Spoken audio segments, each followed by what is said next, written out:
Hi all, accounting and ഓഡിറ്റിങ്ങിൻ്റെ continuation തന്നെയാണ് നമ്മളിന്ന് നോക്കുന്നത്.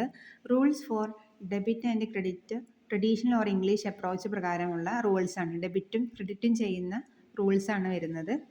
ഫസ്റ്റ്, എത്ര ടൈപ്പ് ഓഫ് അക്കൗണ്ട്സ് ആണുള്ളത്? Real account, personal account, then nominal account. അങ്ങനെ 3 ടൈപ്സ് ഓഫ് അക്കൗണ്ട്സ് ആണുള്ളത്.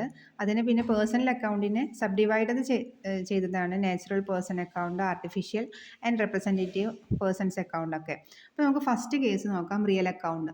റിയൽ അക്കൗണ്ട് എന്ന് പറഞ്ഞാൽ എന്താണ്? നമുക്കറിയാം, അസറ്റ്, പ്രോപ്പർട്ടീസ് അങ്ങനെ റിലേറ്റഡ് ആയിട്ട് വരുന്നതാണ് real account. For example machinery account അല്ലെങ്കിൽ ക്യാഷ് അക്കൗണ്ട് അങ്ങനെയൊക്കെ വരുന്നതാണ് റിയൽ അക്കൗണ്ട് എന്ന് പറയുന്നത്.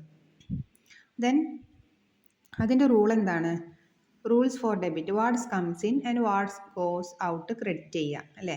അതായത് ഇപ്പോൾ മെഷീനറി നമ്മൾ പർച്ചേസ് ചെയ്യുകയാണെങ്കിൽ എങ്ങനെയായിരിക്കും? Machinery account up to cash അല്ലേ, അങ്ങനെ ആയിരിക്കും. അല്ലെങ്കിൽ ആളെ പേര് തന്നിട്ടുണ്ടെങ്കിൽ നമ്മൾ ആളെ പേര് എഴുതും ക്രെഡിറ്റിൽ. സോ നെക്സ്റ്റ് വരുന്നതാണ് പേഴ്സണൽ അക്കൗണ്ട്. അതിൽ ഏതൊക്കെയാണ്? Natural person, artificial person, then representative persons അല്ലേ. First one natural persons. എന്താണ് നാച്ചുറൽ പേഴ്സൺസ് എന്ന് പറഞ്ഞാൽ, ഇപ്പോൾ ഒരു വ്യക്തിൻ്റെ പേര് പറയാണ്, റാം അക്കൗണ്ട് അല്ലേ. ഇപ്പോൾ റാം റെൻറ്റ് പേ ചെയ്തു രാജൻക്ക്, അങ്ങനെ പറയുമ്പോൾ എന്തായിരിക്കും? ഇവിടെ റിസീവറാണ് ഡെബിറ്റ് ചെയ്യുക, ഗിവർ ക്രെഡിറ്റ് ചെയ്യുക. അപ്പോൾ റിസീവർ ആരാണ്? റാമിനാണ് കിട്ടിയിട്ടുള്ളത് റെൻറ്റ്. അപ്പോൾ റാം അക്കൗണ്ട് അപ് ടു നമ്മൾ ക്രെഡിറ്റിൽ ആരെ പേരെന്ന് പറഞ്ഞത്? ഇപ്പോൾ Rahul. Okay, Ram account up to Rahul account. അങ്ങനെ നമുക്ക് ക്രെഡിറ്റിൽ ഗിവർ ആരാണോ പേ ചെയ്യുന്നത് അയാളെ കൊടുക്കാം.